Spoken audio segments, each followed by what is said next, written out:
Speaking of him, was like, oh, he's been an admirer of him for years. Bollocks. As well as I will always say yes. Le Bris, whatever. So Regis Le Bris, League 1. Subscribe to Jalsy and Steve. Subscribe to Jalsy and Steve. Subscribe to Jalsy and Steve. Right, hello everybody and welcome to another video on Jalsy and Steve. Yes, finally the search is over. After nearly 130 days, Sunderland have finally appointed a new head coach.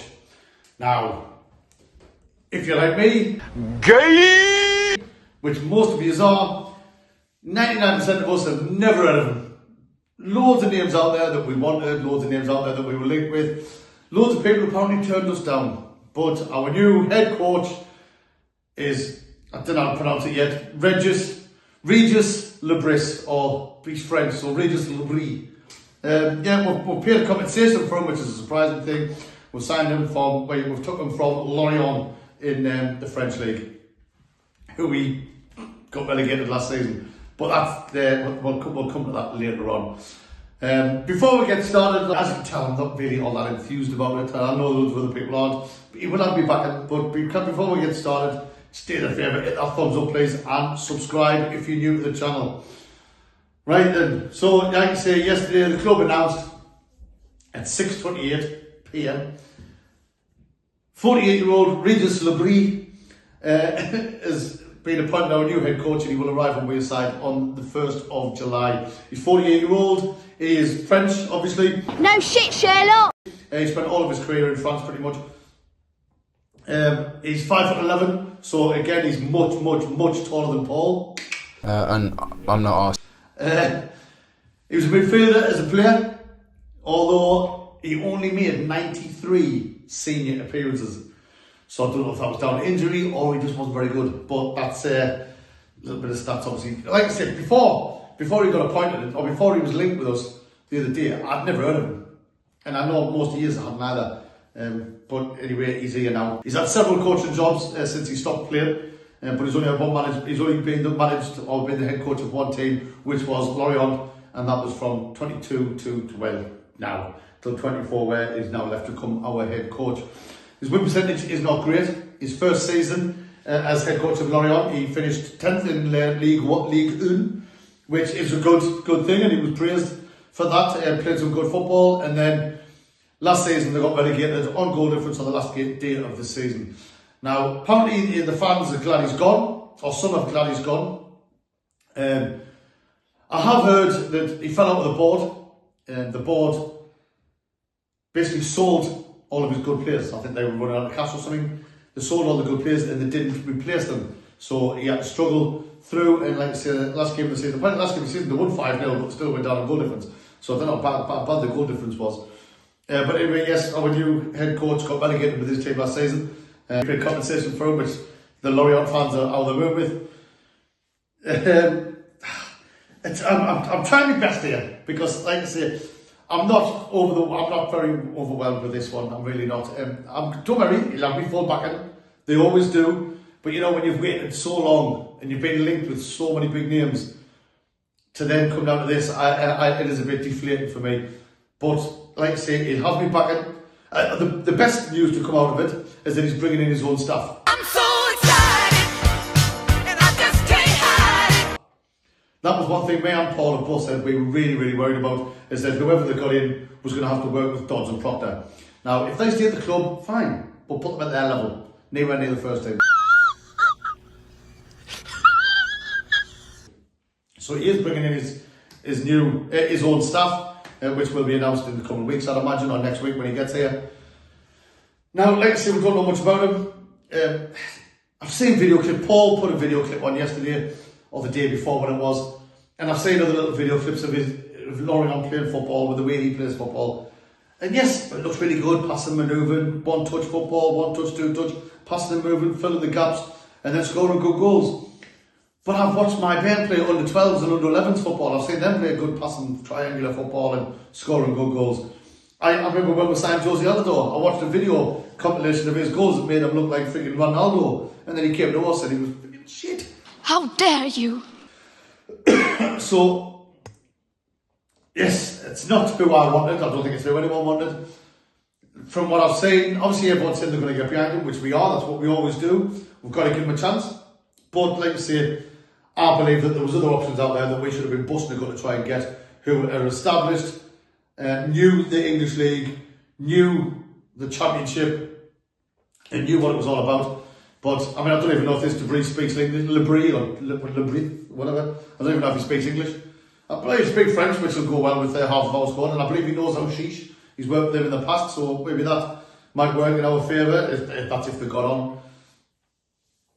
He did a little interview, and he said all the right things, you know. He's honoured to join such a club, the Sunderland. He wants to connect with the people, mentioned the history and create a legacy. He's ambitious and he wants to achieve while he's here, and he sees the potential in our young squad. Now, yes, that's probably what he said to Speakman and KLD to get the job, as well as I will always say yes. KLD said, first of all, he wants to thank the fans for being patient. I don't know what fans he was looking at, because none of us have been patient about the whole thing.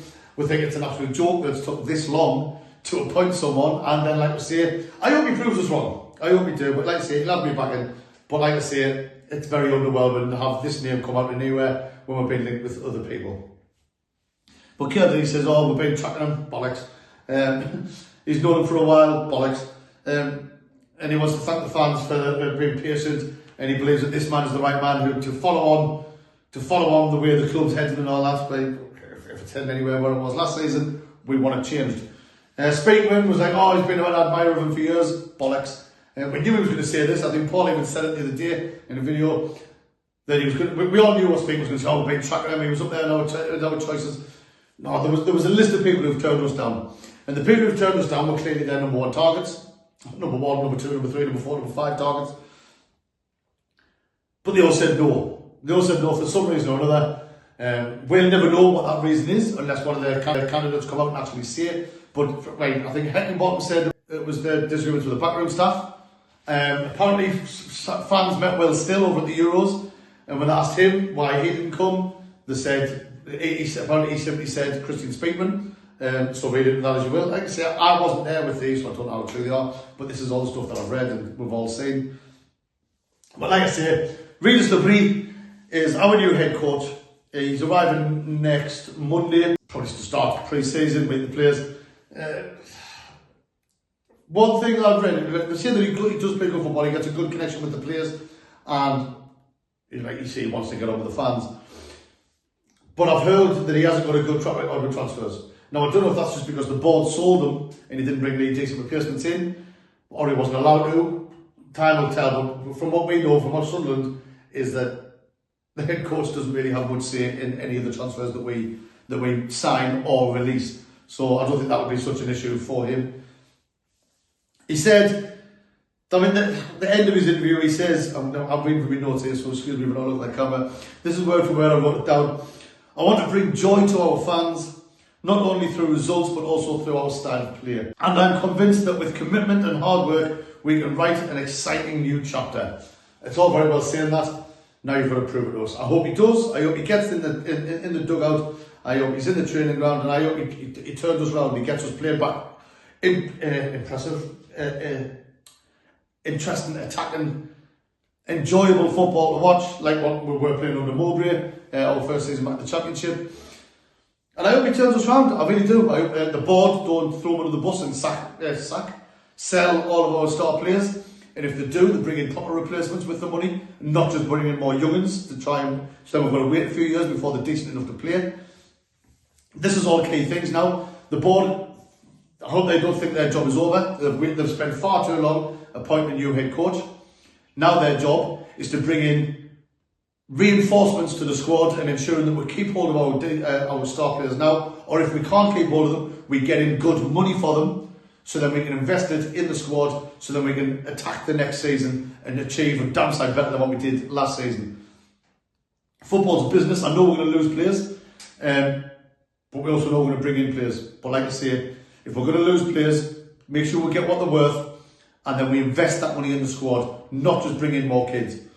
All this crap about Neil and that's how now our experienced players, bullshit. They're not. They're still young'uns. We still need a spine of experience in the team, and it's your job now to get that sorted. So, Le Bris, or Le Bris, whatever he's called, can hit the ground running and actually start create something that the fans are proud of again. Because the last half of last season was shambolical, which we don't need to talk about. We all know it was shambolic, and we can't have that again. It's as simple as that. So, Regis Le Bris, welcome to Sunderland. Wish you all the best. Like I say, apologise for my negative approach to this, but like I say, we've never heard of you, and bear in mind, we all know you're about 8th choice on the list.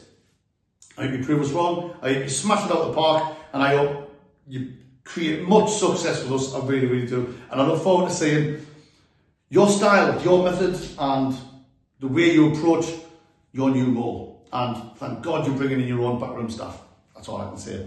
But on other news, we also brought in the other day our first signing, which was weird. We brought in our first player before we brought in a new head coach. More proof that the head coach has no say in what who we sign. But this time it's a goalkeeper called Simon Moore. He's 34-year-old. He's been around the block a bit. He's predominantly been a number 2 everywhere he's been. His last full season was at Coventry in 21-22 season, so it was a long time ago. He's been a backup ever since, and I think when he comes here, he's going to be backup whether we keep Patterson or not. If we get rid of Patterson, I think we'll bring in somebody else, but you never know. You never know. Apparently I read today as well that we're also linked with some Australian 17-year-old goalkeeper from Australia who's actually British but lives in Australia, if you know what I mean. Apparently he's some hot shot. We're looking at bringing him over. I don't know why. We've got Matty Young, who's apparently the next Jordan Pickford. But like I say, that's by the by. We'll come to that more and more when the transfers do happen. So yeah, that's about it. Just my little quick video for me. Normally I know I'm very optimistic and very enthused, but I'm fine. I'm struggling with this one. But like I say, hopefully I do get proved wrong. So to summarise, Regis Le Bris is our new head coach. He's 48, he's 5'11", taller than Paul. French, midfielder as a player. Apparently he plays a decent style of football, however his win percentage hasn't been great in his last club, but percentages didn't mean everything. Good luck, all the best. Hit the thumbs up, subscribe if you're new, and let's see what pre-season brings. Oh, lads!